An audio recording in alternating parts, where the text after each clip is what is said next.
Welcome to Cooking with Pure Country. You have to excuse the way I look, guys. I just got off work and had to run to the grocery store. But today, we are going to make taco soup.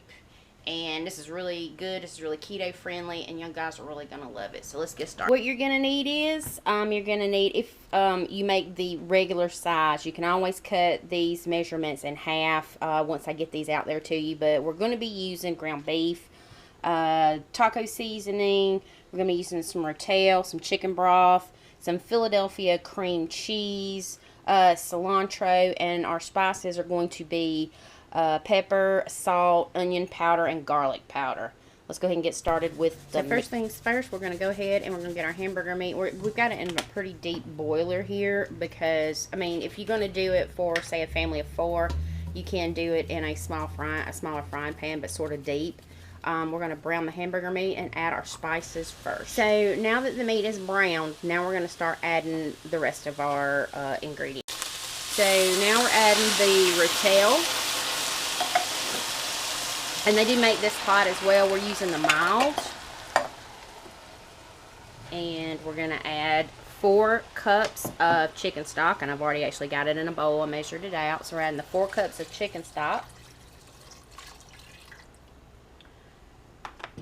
And we got a thing of taco seasoning here, and it calls for 2 tablespoons of the taco seasoning. Okay, there's the 2 tablespoons of the taco seasoning. Just rake it off with this, baby. She's putting in the first. Just rake it off with the knife, baby. That'll be easier than you having to pick it up. Yeah, there you go. I wanted to spread them out. Yeah, well, that's fine. And we're going to add the 2 8-ounce packets of cream cheese. That's the first one, and I'm going to cut the second one. I suggest you cut the cream cheese into squares, and that way it's a lot easier for it to melt. So I'm going to cut the other one. She's put 1 8-ounce. All right, so I finally got the other 8-ounce package of cream cheese cut into blocks, and then what we're going to do is we're not going to run this on high heat. It's going to be on like maybe a medium-high heat, and you want the cream cheese to melt in there very evenly. And last but not least, our lovely cilantro. That can be actually the spice dried cilantro, or you can use fresh cilantro. It actually only calls for 1 to 2 tablespoons of it. However, in my house, we really like cilantro, so we're using probably more along the lines of a half a cup to a cup. But that's going in last. And then what we're going to do is we're going to turn it down and we're going to let it simmer for just a little bit. And then it's going to be done. And the taco soup is done. It really looks good. It smells good, guys. It is good because this is something that we like to do more in the cooler weather.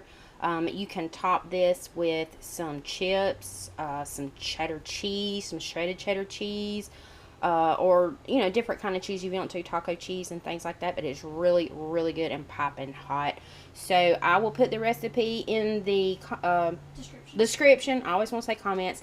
And like I say, it takes like no time to do this. So if you try it, let me know. Give us a thumbs up. And please don't forget to subscribe. Thanks for cooking with Pure Country.